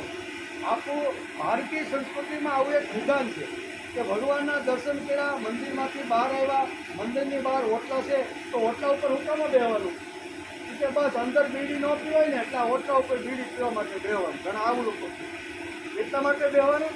નાના હોપારીને તમાકુ અંદર તો ખવાય નહીં ભગવાનના ગર્ભદ્વારમાં, એટલે બહાર આવીને ઓટલા ઉપર બે લાય લે તમાકુ. એટલા માટે નથી. પણ હું જે 5 મિનિટ ભગવાનના ગૃહદ્વારની ગર્ભદ્વારની અંદર ગયો, ભગવાનનું પગથી માતા સુરતીનું આખું મેં જેના દર્શન જે કર્યા ને, એ દર્શનની પ્રતિમા બહાર નીકળી આંખ બંધ કરી અને ભગવાનને જે મંદિરમાં જોયા ને એ જ ભગવાનને 5 મિનિટ પાસે મનની અંદર પાછા સ્થિર કરવાના. આટલા માટે ઓટા ઉપર દેવા. ત્યાં આવ્યા પછી ગામ કપટા શરૂ કરવાના નથી, પણ ઓટા ઉપર આટલા માટે બેસવાનું કે 5-7 મિનિટ એને બેઠો, ભગવાનને મેં જોયા અને ભગવાનના શૃંગાર, ભગવાનનું જે કાંઈ ગુણ વર્ણન હોય, એનું જે શરીરનું વર્ણન હોય, શૃંગારનું વર્ણન, એ બધું મનની અંદર ફિટ કરી દેવાય. અને ફિટ કર્યા પછી નમસ્કાર કરીને મારા ચોટલા ઉપર બેસે ત્યારે 5 મિનિટ આંખ બંધ કરી અને અંદર મેં જે દર્શન કર્યા ને એ જ મનને ની અંદર પાછું આખી મૂર્તિ ઊભી કરવાની. આ ખરું દર્શન, આને દર્શન કહેવાય. બાકી તો આપણા પગની કસરત થાય, જાય દોડતા દોડતા જાય, દોડતા દોડતા આવીએ, તેમાં કંઈ ખોટું નથી. બરોબર ને? હવે બહુ સરસ વાત છે. એટલે કે બાણ બનાવનાર સરકૃત પોતાના કામમાં એકાગ્ર હતો. આ જોઈને અવધૂતને લાગ્યું કે જગતમાં ઘણા અવાજો ચારે બાજુથી આવશે. જગતમાં આપણે ફરીએ ને ત્યારે ઘણા બધા કામના છે, વાસના છે, ભોગના છે, ધનના છે, વિત્તના છે, સ્ત્રીના છે, બરોબર ને? બધા જ પ્રકારના ચારે બાજુથી માણસના મગજ ઉપર અનેક પ્રકારના અવાજો આવશે. તેથી માણસે જે કર્મ કરતો હોય એમાં એકાગ્ર થઈ અને બહારના અવાજો અંદર ન આવે એટલું પોતાના કર્મની અંદર માણસે એકાગ્ર થવાનું છે. આ મેં સરકૃત એટલે બાણ બનાવનાર પાસેથી આ ગુણ મેં ઉપાડ્યો અને એને મેં મારા ગુરુ બનાવી. એકાદશ સ્કંદ, બરોબર ને? અને 9મો અધ્યાય હાલે છે ને એમાં દત્તાત્રેય ભગવાન એટલે કે અવધૂતે 24 ગુરુ જે કર્યા, જુદી જુદી જગ્યાએ જળ હોય, ચેતન હોય, પશુ પક્ષી, નદી નાળા, જ્યાં જ્યાં ફર્યા, જ્યાં જ્યાં ગયા અને જ્યાં જ્યાં એને કાંઈ ગુણ લેવા જેવા લાગ્યા એ બધા ગુણો ઉપાડી અને 24 ગુરુ એણે બનાવ્યા છે. એનો વિચાર અત્યારે આપણે કરતા રહેલા થઈએ. એમાં અત્યારે સરકૃત એટલે બાણ બનાવવાનો ગુરુ મેં કેવી રીતે બનાવ્યા એ અવધૂત કહે છે. બાણ બનાવનાર સરકૃત પોતાના કામમાં એકાગ્ર હતો. આ જોઈને અવધૂતને લાગ્યું કે જગતમાં ઘણા અવાજો આવશે ચારે બાજુથી. જેમ રાજાની સવારી પસાર થઈને અવાજ આવ્યો ને, શરણાઈનો હોય, ઢોલનો હોય, વાજિંત્રનો, ચારે બાજુથી અવાજ તો આવતા હતા. એમ આપણી આજુબાજુમાં પણ જ્યારે આપણે ભક્તિ કરવા માટે બેસી, ચિત્ત એકાગ્ર કરી ધ્યાન કરવા માટે બેસીને ત્યારે ચારે બાજુથી અવાજો આવશે. પણ એ અવાજની અંદર મન નહીં લગાડતા મન આપણે ભગવાનની મૂર્તિમાં જ લગાડી દેવું જોઈએ. પણ જીવન વિકાસ સાધવાનો પ્રયાસ કરનારે પોતાના કાર્યમાં એકાગ્ર રહેવું જોઈએ. જે કામ કરીએ તે મન મૂકીને કરવું જોઈએ. કોઈ પણ કાર્ય કરી, સામાજિક હોય, કૌટુંબિક હોય, વ્યવહારિક હોય, ભક્તિનું હોય, ધર્મનું હોય, બરાબર કે મંદિરની સેવા, કોઈ પણ જગ્યાએ આપણે જે કામ કરવા માટે જઈએ એમાં મન મૂકીને કામ કરવું જોઈએ. અવધૂતે આ ગુણ સરકૃત એટલે બાણ બનાવનાર પાસેથી આ ગુણ લીધો કે એ જે કામ કરતો હતો એમાં એણે મન મૂકીને કામ કર્યું. તેથી આજુબાજુના અવાજો એને સંભળાણા ને. આપણે તો બધું કહેવું પડે ભાઈ, બરાબર ને? એટલે આ ગુણ આપણે અવધૂતે જેમ બાણ બનાવનાર પાસેથી લીધો એમ આપણે ભલે નાનું કામ કરતા હોઈએ પણ મન મૂકીને કરવું, બરાબર ને? મન મૂકીને કરવું જોઈએ. એ ગુણ અવધૂતે અહીંયા બાણ બનાવનાર પાસેથી લીધો. બહારનો અવાજ હોય તેમ અંદરનો અવાજ પણ હોય છે. તેથી કોઈ પણ કાર્યમાં એકાગ્રતાની આવશ્યકતા છે. કાર્ય ગમે તે કરતા હોય પણ કોઈ પણ કાર્ય કરી તો એમાં એકાગ્ર મન રાખીને માણસે કામ કરવાનો પ્રયત્ન કરવો. તેમાં પોરવી દેવાનું ઇન્દ્રિય, મન, બુદ્ધિ જે કાંઈ કામ કરો, પછી વ્યવહારિક હોય, કૌટુંબિક હોય, આધ્યાત્મિક હોય, ભક્તિનું હોય કે ધર્મનું હોય કે સંસ્કૃતિનું કામ હોય કે ભગવાનનું કામ હોય, પણ એની અંદર મન મૂકીને કામ કરવું જોઈએ. આ ગુણ અહીંયા બાણ બનાવનાર અહીંયા જે સરકૃત છે એની પાસેથી અવધૂતે લીધો અને અવધૂત કહે છે મેં તેમને મારા ગુરુ બનાવી દીધા. ત્યાર પછી આવે છે સર્પ. સર્પ આવે. એક કાર્ય નિકેશ્યાદ પ્રમદો ગુહાશય અલક્ષ્મણ આચારે મુનિરે કલ્પ ભાષણ ગુહારંભો વિદુકાય વિફલત્વા ધ્રુવાત્મન સર્પ પરકૃતમ વેશ્મ પ્રવિશે સુખમેધતે. બે શ્લોકની અંદર ભાગવતકારે સર્પને અવધૂતે કેવી રીતના ગુરુ બનાવ્યા તેનું સુંદર મજાનું વર્ણન કર્યું છે. સર્પથી મેં એ બોધ લીધો. કોણ કહે છે? અવધૂત. સર્પથી મેં એ બોધ લીધો કે મુનિએ સર્પની જેમ એકલા જ રહેવું જોઈએ. મુનિ એટલે આપણે કહીએ ને કે આપણી ભાષામાં કેવું હોય તો સંન્યાસી. મેં ઘર ગૃહનો ત્યાગ કર્યો છે એનું વર્ણન છે. સર્પને મેં સર્પ પાસેથી મેં એ બોધ લીધો કે મુનિએ સર્પની જેમ એકલા જ રહેવું જોઈએ. મંડળ ન બનાવવું જોઈએ. રહેવાના સ્થાનમાં મમતા ન રાખવી. હંમેશા સાવધાન રહેવું. એકાંતમાં અથવા ગુફામાં રહેવું. પોતાના આચાર વ્યવહારથી પોતાને કોઈની સામે પ્રગટ ન કરવો અને મિતભાષી રહેવું. આટલા ગુણો સર્પના જે હતા ને એ સર્પના ગુણો મેં જોયા તેમ અવધૂત કહે છે. તેથી મેં સર્પને મારા ગુરુ બનાવી દીધા. હવે આ અનિત્ય શરીર માટે આટલા કષ્ટો વેઠીને ઘર બનાવવું વ્યર્થ છે. એમ સર્પ પાસેથી મેં શીખ્યો. આટલું મોટું કષ્ટ વેઠવાનું અને ઘર બનાવવાનું એના કરતાં અર્થ છે ઉંદરે બનાવેલા ઘરમાં સાપ આરામથી રહે. ઘર કોણ બનાવે? ઉંદર. અને રહે કોણ? સાપ. એટલે કે છે હવે આ અનિત્ય શરીર માટે આટલા કષ્ટ વેઠીને ઘર બનાવવું વ્યર્થ છે. ઉંદરે બનાવેલા ઘરમાં સાપ આરામથી રહે છે. એ જ પ્રમાણે યોગી ક્યાંય પણ રહીને પોતાનો નિર્વાહ કરી લે છે. એક જ જગ્યાએ ધામા નાખવાના નથી. નાના અહીં હવા પાણી હારા છે, અહીંયા બધા ગ્રાહકો પણ બધા હારા છે, બરાબર, ભક્તો બધા હારા છે, તો હવે અહીં ધામા નાખી દો. તો અહીંયા કહે છે કે ધામા નાખવાના નથી. મુનિએ કોઈ દિવસ ધામા નાખવાના નથી. એ બધું સર્પ પાસેથી મેં શીખ્યું. એ દુઃખની વાત છે. સાપને ઘર જ નથી. સંન્યાસીએ કેમ રહેવું તે સાપ પાસેથી અવધૂત શીખાય. બરાબર ને? સંન્યાસી એટલે કે મુનિએ કેમ રહેવું તે જે કાંઈ ગુણો છે એ એમણે સાપ પાસેથી લઈને શીખાય.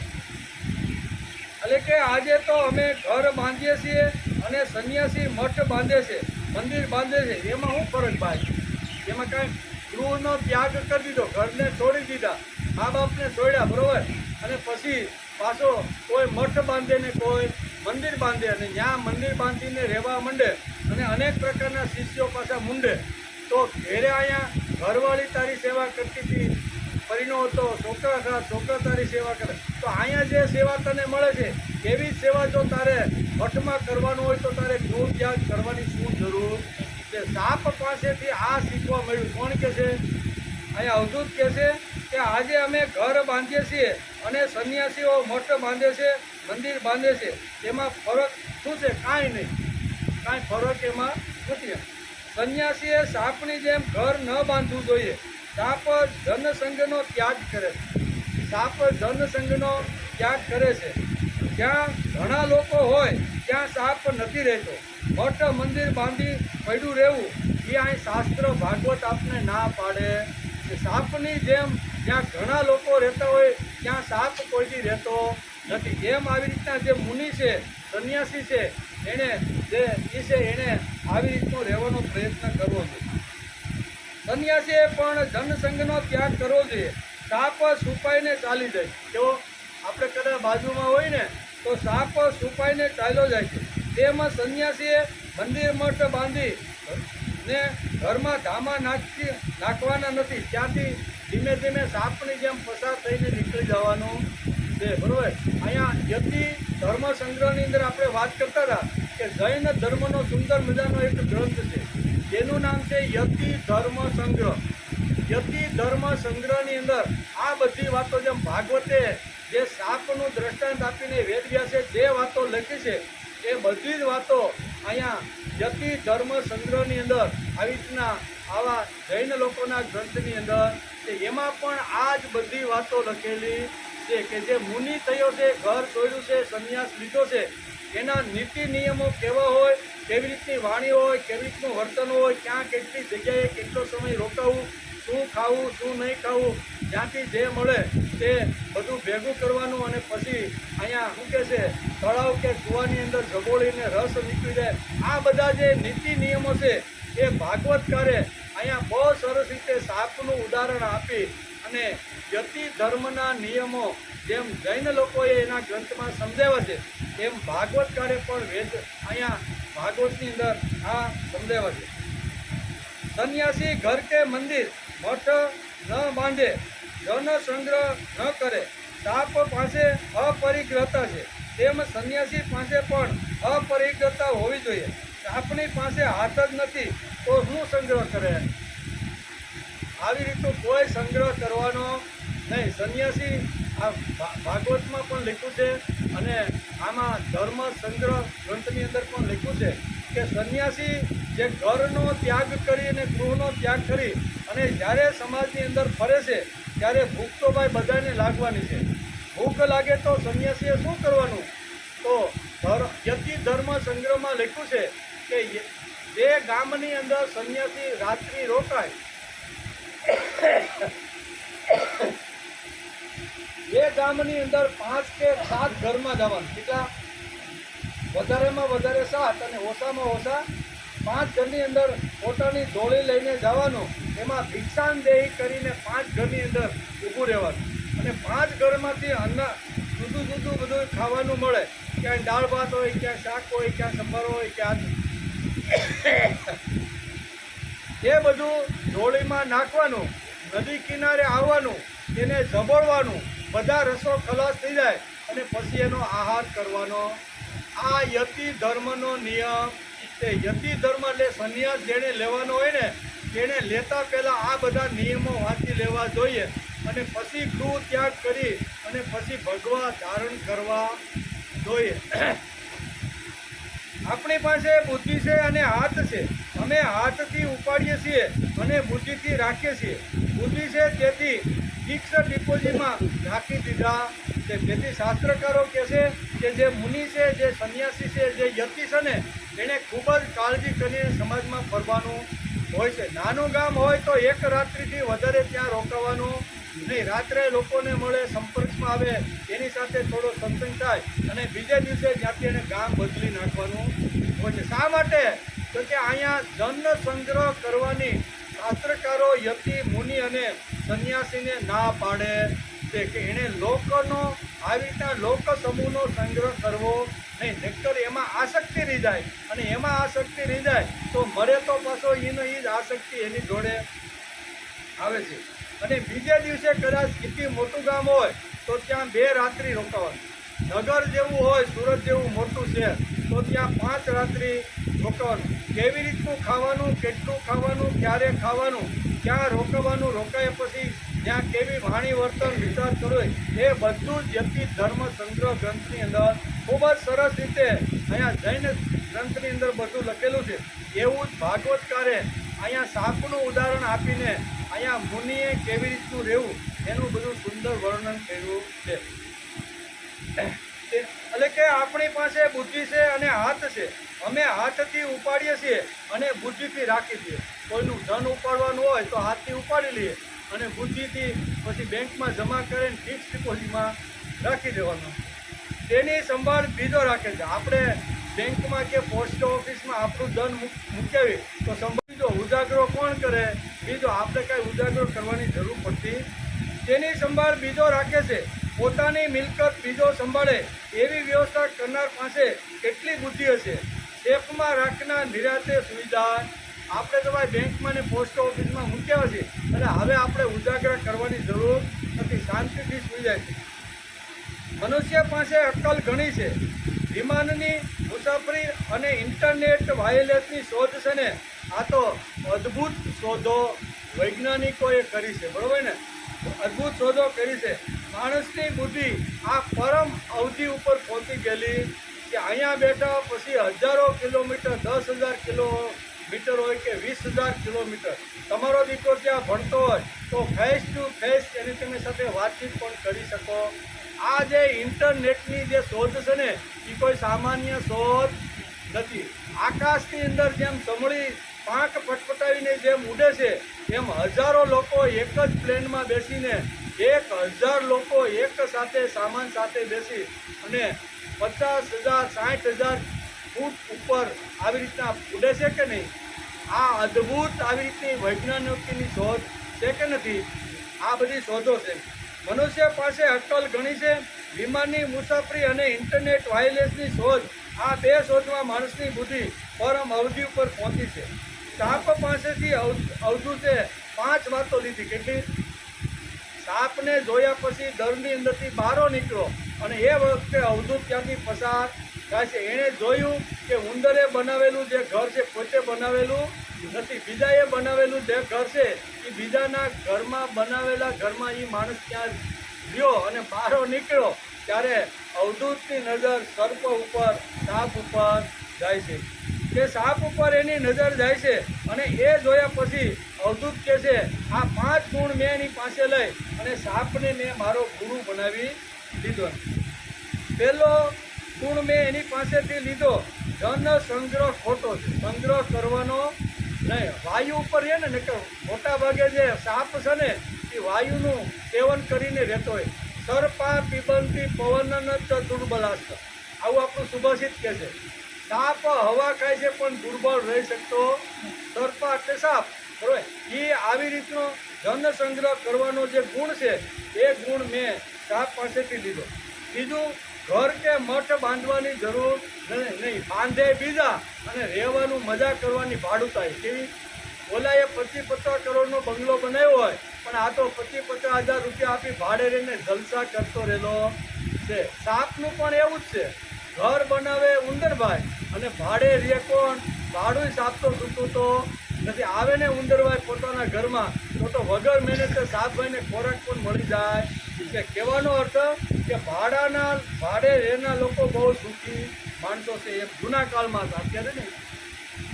ઘર કે માટે મંદિર બાંધવું સંન્યાસી માટે ખોટું છે. પછી ત્રીજો ગુણ લીધો, માણસ પાસે અપરિગ્રહ હોવો જોઈએ. માણસે પણ બહુ સંગ્રહ કરવાનો જરૂર નથી. જેટલી જરૂરિયાત હશે એટલું મને મારો ભગવાન આપી રહેશે. એટલે ભગવાન ઉપરનો આત્યંતિક વિશ્વાસ અહીંયા જેમ સર્પને છે એવો સર્પ ઉપરનો વિશ્વાસ અવધૂત છે મને દેખાણો. તેથી મેં તેમને ગુરુ બોલાવી છે. સાપ બોલતો નથી. બોલે? સાપ બોલતો નથી. એ ગુણ મેં એની પાસેથી લીધો. સાપ બોલતો નથી. તેમાં માણસે પણ મૌન સમજીને મૌન રહેવું જોઈએ, બરાબર ને? મૌન રહેવાનો માણસે અભ્યાસ કરવો. બહુ જરૂર વગરનું કાંઈ બોલવું ને. આપણે તો જરૂર ન હોય ન્યાય વચ્ચે બોલીને આપણે આપણો મત ઘણીવાર રજૂ કરતા હોય છે. જેને પૂછ્યું હોય, જેને પૂછવાનું હોય, જેને પૂછ્યું હોય એ એને જવાબ આપે. આપણે કાંઈ વચ્ચે બોલવાની બહુ જરૂર નથી. સાપ પાસેથી આ ગુણ મેં લીધો છે. સાપ બોલતો નથી. તેમાં માણસે મૌન સમજીને મૌન રહેવું જોઈએ. સાપ છુપાઈને ચાલે. કેવો? ધન સમૂહમાં એને જો કદાચ પસાર થવાનું હોય ને તો એ છુપાતો ચાલે. આ 5 જે ગુણ છે ને એ 5 ગુણ મેં સર્પ એટલે કે સાપ પાસેથી લીધા અને મેં મારા એને ગુરુ બનાવી દીધા. આ 5 વાતો સંન્યાસી પાસે હોવી જોઈએ. એ સંન્યાસી માટે પંચામૃત છે. કેવું?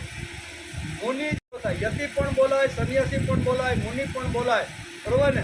તો આવા જે સંન્યાસી, મુનિ અને આવી રીતના જે છે એ આ સંન્યાસીઓનું પંચામૃત છે. સંન્યાસીને મંદિર મઠની લાલચતા ન હોવી જોઈએ. નહીતર ત્યાં તેને હવા પાણી સારા લાગીને સ્થિર થઈ જાય તો જે હેતુ મોક્ષ માટે ઘર છોડીને નીકળ્યો છે એ તો પાછું એના ફેરા ફરવા પાછું તો આવું જ પડે છે. તેથી આ સંન્યાસીના ગુણો સર્પના સાથે સમજાવતા ભાગવતકારે બહુ સરસ રીતે આ વાતો સમજાવી છે. અહીંયા જેમ જેમ અત્યારે અવધૂત બહાર નીકળીને ફરતા રહે છે એમ અનેક પ્રકારના આવી રીતના ગુરુઓ તેમને મળતા રહે છે. આ રીતે તેણે આ સાપને ગુરુ બનાવી દીધા. ત્યાર પછી અવધૂત કહે છે કે હું જ્યારે ફરતો હતો એ વખતે મેં સુંદર મજાની કરોળિયાનું આવું એક ઝાડ જોયો. તો એ આવી રીતનું ઝાડું બાંધતો હતો ને, જ્યાંથી હું પસાર થયો તો એ કરોળિયો સુંદર મજાનું એક ઝાડું બાંધતો હતો. ત્યાં થોડી વાર અવધૂત કે હું ઊભો રહ્યો અને શું કરે છે એ બધી પ્રવૃત્તિ મેં થોડો સમય દૂર ઊભા રહીને જોઈ અને પછી મને લાગ્યું કે કરોળિયાને પણ મારે ગુરુ બનાવવો જોઈએ. શા માટે કરોળિયાને ગુરુ બનાવવાનો? તો અહીંયા અવધૂતે એના પણ ઘણા બધા અહીંયા સિદ્ધાંતો રજૂ કર્યા છે. અહીંયા સિદ્ધાંતો એમણે રજૂ કર્યા છે. એકો નારાયણો દેવ પૂર્વ સૃષ્ટ સ્વભાવયા સંયત કાલ કલયા કલ્પાપાંત ઇદમિસર એક એવા દ્વિતીયોદ ભૂતાત્મા દારો ખિલાશ્રય કાલે નાત્માનુભાવેન સામ્યમ તીતિ સુશક્તિષુ સત્વાદી સ્વાદિ પુરુષ પ્રધાન પુરુષેશ્વર. સુંદર મજાનું વર્ણન ભાગવતકાર લખે છે. અને અત્યારે અવધૂત કહે છે કે કરોળિયાને મેં શા માટે ને કેવી રીતે ગુરુ બનાવ્યા એ હું તમને સમજાવું છું. એમ કરીને આ ઝાડું ધોયા પછી થોડીક વાર થંભી ગયા પછી એની બધી જ પ્રકારની પ્રક્રિયા અહીંયા કરોળિયાની અવધૂતે જોઈ અને પછી બે હાથ જોડીને કહે છે કે આજથી તું મારો ગુરુ, તારી પાસેથી મને ઘણું જ્ઞાન ઘણો ગુણો મળ્યા છે. એમ કરીને એને ગુરુ બનાવી દીધા. હવે કરોળિયાના દ્રષ્ટાંતથી સમજાવે છે કે એક નારાયણ દેવે જ પોતાની માયાથી આ વિશ્વનું નિર્માણ કર્યું છે. તે જ પ્રભુ કલ્પના અંતમાં પોતાની કાળ શક્તિ દ્વારા તેમનો ઉપચાર પણ કરે છે. કરોળિયો પોતાના લાળથી આખું પોતાનું ઝાડું બનાવે છે અને જરૂર પડે ને તો એ જ કરોળિયો પોતે જ પોતાનું ઝાડું પોતે પી જાય છે. એટલે આ ગુણ મેં કોની પાસેથી લીધો? કરોળિયા પાસે. કે જેમ ભગવાન વિશ્વ નારાયણ ભગવાન જેમ આ સૃષ્ટિનું સર્જન કરે છે, ચલાવે છે, સંભાળે છે, સુંદર મજાનું આવું ઝાડાની જેમ જુદા જુદા આકારનું બધું બનાવે છે. પણ જ્યારે સૃષ્ટિ સર્જન નારાયણ પ્રભુને એવું લાગે છે કે હવે આને મારે મારા પેટની અંદર સમાવી દેવું છે, ત્યારે સંહાર કરીને જેમ ભગવાન સૃષ્ટિને પોતાની અંદર જેમ સમાવી દે છે એમ કરોળિયો આખું ઝાડું બનાવે છે. અને બનાવ્યા પછી એને લાગે છે કે આને મારે મારા પેટમાં સમાવી દેવું છે. તેથી થોડાક જ સમયની અંદર એ બધાના ઝાડાને પોતાના પેટની અંદર સમાવી દે. કરોળિયા પાસેથી આ ગુણ મેં લીધો એમ અત્યારે અહીંયા ભાગવતકાર વેદવ્યાસ લખે છે અને અવધૂત અત્યારે કહે છે. તે પરમાત્મા એક જ છે. તે પરમાત્મા એક જ છે. તેમનામાં સજાતીય જીવ વગેરે અભેદ નથી, અદ્વિતીય છે. તેમના જેવા બીજા નથી. વિજાતીય પ્રધાન વગેરે ભેદોથી રહિત છે. તે જ છે. તેથી સ્વગત ભેદથી પણ રહિત છે. આમ તે પરમાત્મા અખંડ રૂપે એક જ છે. તેઓ બધાના આશ્રય રૂપ છે. પોતાનો આધાર સ્વયં છે. તે જ આદિ નારાયણ ભગવાન પ્રકૃતિ અને પુરુષ બંનેના નિયામક છે. તેઓ જ્યારે પોતાની કાળ શક્તિ દ્વારા સત્વાદી ત્રણેય ગુણોની શક્તિઓને સામ્ય અવસ્થામાં લાવે છે ત્યારે એકમાત્ર પરમાત્મા શેષ બાકી રહે છે. જેમ પરમાત્મા ભગવાન પોતાના શરીરમાંથી ને પોતાનાથી આખું બ્રહ્માંડ નિર્માણ કરે છે. તેથી ઉપનિષદે પણ લખ્યું કે ઓમ પૂર્ણમદ પૂર્ણમિદમ પૂર્ણાત પૂર્ણમુદચ્યતે. આ કોણે લખ્યું છે? ઉપનિષદની અંદર આ સુંદર મજાનો એક મંત્ર છે જેની અંદર પણ આ સૃષ્ટિનું સર્જન કેવી રીતે થયું એનું સુંદર વર્ણન આ મંત્રની અંદર અહીંયા ઉપનિષદે લખ્યું છે કે ઓમ પૂર્ણમદ. આખી જે સૃષ્ટિ છે ને એ મારામાંથી ભગવાન કે બનાવેલી છે. હું પૂર્ણ છું અને પૂર્ણમાંથી મેં પૂર્ણ થોડુંક લીધું અને આખે જે બ્રહ્માંડ છે 14 બ્રહ્માંડ, એ 14 બ્રહ્માંડને મેં મારામાંથી થોડું ઘણું લઈ અને આખી સૃષ્ટિ બનાવેલી છે. ઓમ પૂર્ણમદ એટલે કે પૂર્ણમાંથી પૂર્ણ લીધા પછી પૂર્ણ જ બાકી રહે છે. એમ જેમ ઉપનિષદ કહે છે એ જ વાત ભગવાન અત્યારે અહીંયા વેદવ્યાસ લખે છે અને અવધૂત સ્વયં કહે છે કે જે ભગવાનના ગુણોની શક્તિઓનું સામ્યાવસ્થા લાવે છે ત્યારે એકમાત્ર પરમાત્મા શેષ બાકી રહે. ભલે એમાંથી જેટલું ઉલે છે પણ ભગવાન તો શેષ બાકી રહે છે. શેષમાંથી શેષ લીધા પછી પણ બાકી શેષ જ રહે છે. પરમ શ્રેષ્ઠ છે. પરા અને અપરા બંને પ્રકૃતિઓથી પર છે, જેને કૈવલ્ય નામથી કહેવામાં આવે છે.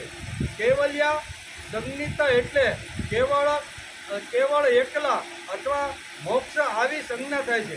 અનુભવ સ્વરૂપ છે, આનંદના સાગર છે, ત્યાં પ્રકૃતિની કોઈ પણ ઉપાધિ નથી. તેઓ પણ કેવળ પોતાના સામર્થ્યથી પોતાના ત્રિગુણાત્મિક માયાનો શોભ ઉત્પન્ન કરે છે. માયા દ્વારા તે શત્રુમદન સર્વપ્રથમ શુદ્ધાત્મા ક્રિયાશક્તિ પ્રધાન મહત્તમની રચના કરે છે. આ સૂત્રરૂપ મહત્તમ જ ક્રિયાશક્તિ પ્રધાન સૂત્ર ત્રિગુણાત્મક શક્તિને અર્થાત ત્રણેય ગુણોને અભિવ્યક્ત કરે છે. તે જ બધા પ્રકારની સૃષ્ટિનું મૂળ કારણ છે. તેમાં આ સઘળું વિશ્વ સૂત્રના તાણાવાણાની જેમ ઓતપ્રોત છે અને તેને કારણે જ જીવને જન્મ મૃત્યુના ચક્કરમાં ભમવું પડે છે. જેમાં કરોળિયો પોતાના હૃદયમાંથી મુખ દ્વારા ઝાડ બનાવે છે, તેમાં જ વિહાર કરે છે અને છેવટે તેને ગળી જાય છે. તે જ પ્રમાણે પરમેશ્વર પણ આ જગતને પોતાનામાંથી ઉત્પન્ન કરે છે, તેમાં જીવ રૂપે વિહાર કરે છે અને પછી તેને પોતામાં લીન કરી દે છે. આનો સાર એ લેવો જોઈએ કે આ વિશ્વ પરમાત્માનું સ્વરૂપ છે. આગળ પાછળ દ્રષ્ટિ પડે ન પડે, પણ જે સમાજની અંદર સૃષ્ટિની અંદર આપણે જોઈ રહ્યા છીએ તેમાં દરેક જગ્યાએ પરમાત્મા વિશ્વભરનો વાસ છે એવું આપણે સમજવું જોઈએ, એમ ભાગવતકાર કહે છે. વિશ્વ પરમાત્માનું સ્વરૂપ છે, તે જ આનું નિર્માણ કરે છે અને અંતમાં પોતાનામાં લીન કરી દે છે અને છેલ્લે જે શેષ રહે છે તે પણ તે છે. તેથી સર્વત્ર બ્રહ્મ દ્રષ્ટિ રાખવી જોઈએ. બ્રહ્મ દ્રષ્ટિ સર્વત્ર રાખવી જોઈએ. આ ગુણ મેં કરોળિયા પાસેથી શીખો એવું અવધૂતને લાગ્યું. સુંદર મજાનું ઝાડું બનાવ્યું, એમાં થોડાક સમય સુધી રહેવા પણ માંડ્યો. પછી રહેવાનું એને મજા ન આવી એટલે ફરીથી જે ઝાડું બનાવ્યું હતું એ ઝાડું પોતાની લાળમાં જ પોતાની અંદર સમાવી દીધું. વિશ્વની અંદર ભગવાન આ સૃષ્ટિનું સર્જન કરે છે. ભગવાન પૂજીને એમાં આવીને પણ રહે છે, પણ જ્યારે ભગવાનને વિચાર આવે છે કે હવે આને મારે સંકેલી લેવું છે, ત્યારે ભગવાન એ બધું સંકેલી જે છે. આ કરોળિયા પાસેથી આવો જે ગુણ હતો ને એ ગુણ મેં લીધો છે. કરોળિયો પોતાની લાળથી ઝાડ બનાવે છે અને પછી તેને પી જાય છે. આ ગુણ મેં એમની પાસેથી લીધો એમ અવધૂત અહીંયા પોતાના કરોળિયાને ગુરુ ગણાવતા પહેલા કહે છે. સંકલ્પ માત્રથી ઈશ્વર આ વિશ્વની ઉત્પત્તિ કરે છે અને છેલ્લે વિશ્વને પી જાય છે. આ મેં જોયું એમ અવધૂત પોતે અહીંયા બહુ સરસ રીતે કરોળિયાને મેં ગુરુ શા માટે બનાવ્યો એનું સુંદર મજાનું વર્ણન કર્યું છે. બધું સર્જન પણ પોતે કરે, તેની અંદર રે પણ ખરો, મજા પણ કરે અને મજા કરતાં એને એમ થાય છે કે હવે હકેલી લેવું છે, ત્યારે પોતે બનાવેલું છે ઝાડું છે ને પોતે જ પી જાય છે. ભગવાનને એમ થાય કે આ સૃષ્ટિમાં મારે જવાનું છે, કૂદીને બધે જગ્યાએ પડવાનું છે, રમવાનું છે, મળવાનું છે, પણ ભગવાનને પછી એમ થાય કે હવે અમારે બધું સંકેલી લેવું છે. આ બધી જે વાતો છે એ કરોળિયા પાસેથી મેં શીખી અને મેં તેને મારા ગુરુ બનાવી દીધા. ઉત્પત્તિ કરે છે અને પી જાય છે, એનો અર્થ ભગવાન ઉપાદાન કારણ છે અને નિમિત્ત કારણ પણ ભગવાન જ છે. ઉપાદાન કારણ એટલે કે ઉત્પન્ન કરનાર તે છે અને નિમિત્ત કારણ પણ ભગવાન છે. કેટલાક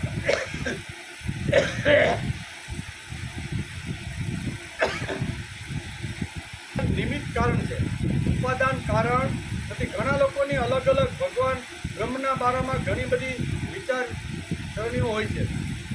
સૃષ્ટિ નિર્માણ કરવાવાળા ભગવાન છે, જેમાં માટલું બનાવવા માટે કુંભાર નિમિત્ત છે, તેમ સૃષ્ટિનું ભગવાન બનાવવાવાળા ભગવાન નિમિત્ત કારણ છે. ઘણાની માન્યતાઓ છે.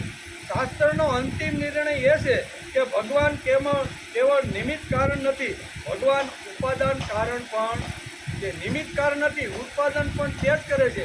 જેમ કુંભાર માટી લાવે, કોના ઉપર સાધનો હોય, ગધેડું હોય, ગધેડું લાવે અને જ્યાં માટીનો ખાડો હોય ત્યાંથી તાલકામાં ભરીને માટી લાવે, પલાળે, પછી એને કૂંદીને સરસ મજાનું એક પિંડા બનાવીને સાંકડા ઉપર મૂકી અને સુંદર મજાનું માટલું બનાવે તે. કુંભાર પણ નિમિત્ત કારણ છે કે નહીં? માટલું જે બન્યું એમાં નિમિત્ત કોણ બન્યો? કુંભાર ગધેડો પણ નિમિત્ત બન્યો કે નહીં? ગધેડા ઉપર માટી લેવાય પાણી નિમિત્ત બન્યું કે નહીં? માટી, પાણી, કુંભાર, ગધેડો આ માટલા બનાવવાની અંદર બધા નિમિત્ત બને છે. એમાં શાસ્ત્રનો અંતિમ નિર્ણય એ છે કે ભગવાન કેવળ નિમિત્ત કારણ નથી, ભગવાન ઉપાદાન કારણ પણ. ખાલી નિમિત્ત કારણ નથી, ઉપાદાન કારણ પણ છે. ભગવાન પોતાનાથી આ વિશ્વ આખું બનાવેલું, પોતે જ આખું વિશ્વ બનાવેલું છે. તેથી જ ઉપનિષદમાં કીધું છે કે ઓમ પૂર્ણમદ પૂર્ણમિદમ પૂર્ણાત પૂર્ણમુદચ્યતે પૂર્ણસ્ય પૂર્ણમાદાય પૂર્ણમેવા વશિષ્યતે. આવું સુંદર મજાનું ઉપનિષદના મંત્રની અંદર કીધું છે. એનો અર્થ એવો થાય કે આ બ્રહ્મ તત્વ પૂર્ણ છે. જે મને ને તમને ને સૃષ્ટિને જેણે ઉત્પાદન કર્યા ને એ બ્રહ્મ તત્વ પૂર્ણ છે, એ અપૂર્ણ નથી. પૂર્ણમાંથી પૂર્ણ પાછું લે. જેને લાગ્યું કે હું પૂર્ણ છું અને મારે આ સૃષ્ટિ બનાવવાની છે તો મારામાંથી જ હું આ સૃષ્ટિને નિર્માણ કરું. એટલે પૂર્ણ બ્રહ્મમાંથી પૂર્ણ લીધું અને ભગવાને 14 બ્રહ્માંડ અથવા આખા જગતની ને વિશ્વની આખી નિર્મિતિ કરી. પૂર્ણ છે, આ વિશ્વ પૂર્ણ છે. પૂર્ણમાંથી પૂર્ણ ઉલેચાય છે. પૂર્ણ બ્રહ્મમાંથી પૂર્ણ લઈ આ પૂર્ણ સૃષ્ટિ ભગવાને બનાવેલી છે. પૂર્ણમાંથી પૂર્ણ લીધા પછી બાકી પૂર્ણ જ રહે છે. પૂર્ણ ખલાસ થતું, ભગવાન ખલાસ થતો નથી. સૃષ્ટિ કદાચ ભગવાન પી જાય પાછા કરોળિયાની જેમ તો સૃષ્ટિનું અસ્તિત્વ રહે નહીં. પણ ભગવાન કહે છે કે મેં મારામાંથી જ આ સૃષ્ટિ નિર્માણ, બ્રહ્મમાંથી, બ્રહ્મ એટલે ભગવાન, અને એમાંથી સૃષ્ટિ નિર્માણ કરી છે તો પાછળ તો બ્રહ્મ જ તત્વ તો રહેવાનું છે. કરોળિયાને જોઈને અવધૂતને લાગ્યું કે શાસ્ત્રનો અંતિમ નિર્ણય એ છે કે ભગવાન કેવળ નિમિત્ત કારણ નથી, ભગવાન ઉપાદાન કારણ છે. ભગવાન પોતાનાથી આ આખી સૃષ્ટિને બનાવે છે. ભગવાન કેવા છે? આખા ભગવાન ઉપાદાન કારણ છે. માટલાનું કારણ માટી છે અને કુંભાર નિમિત્ત કારણ છે. કુંભાર મરી જાય તો પણ તેણે બનાવેલું માટલું રહેશે કે નહીં? માટલા બનાવીને કદાચ એટેક આવી ગયો, કુંભાર વયો ગયો તો એણે બનાવેલું માટલું રહે કે ન રહે? રહે જ. માટલું રહે, પાણી ભરો, ઠંડક આપે માટલામાંનું પાણી, તો આ બધું તો રહેવાનું જ છે. ભગવાન જો કેવળ નિમિત્ત કારણ હોય તો તે આગળ રહેશે તો પણ સૃષ્ટિ ચાલશે, પરંતુ આવું નથી. જેમ માટલાનું ઉપાદાન કારણ છે તેમ સૃષ્ટિમાં ભગવાન ઉપાદાન કારણ છે. બીજું, સંકલ્પ માત્રથી ભગવાન સૃષ્ટિ બનાવે છે. આ શિક્ષણ અવધૂત કરોળિયા પાસેથી લીધું એમ યદુરાજાને સમજાવે છે. અને ત્યાર પછીનો જે ગુણ આવે છે એ છે કીટક. બરોબર ને? કીટક છેલ્લો. પછી 24 ગુરુ એના પૂરા થઈ જાય છે. પણ આપણો ટાઈમ આજ પૂરો થઈ ગયો. બરોબર ને? 11 થઈ ગયા જો ગરજેનમાં. એટલે આવતીકાલે આ છેલ્લા ગુણની અંદર ભાગવતકારે અહીંયા કીટક પાસેથી અવધૂતે કયો ગુણ લીધો, બરોબર, એનું સુંદર મજાનું વર્ણન ભાગવતકારે અહીંયા ભાગવતની અંદર લખ્યું છે. એનો વિચાર આપણે આવતીકાલે. વસુદેવ સુતં દેવં સંસતાનો રમતન દેવકી પરમાનંદં શુક્લં વંદે જગદ્ગુરું. ગુરુર્બ્રહ્મા ગુરુર્વિષ્ણુ ગુરુદેવો મહેશ્વર ગુરુ સાક્ષાત પરબ્રહ્મ તસ્મૈ શ્રી ગુરુવે નમઃ.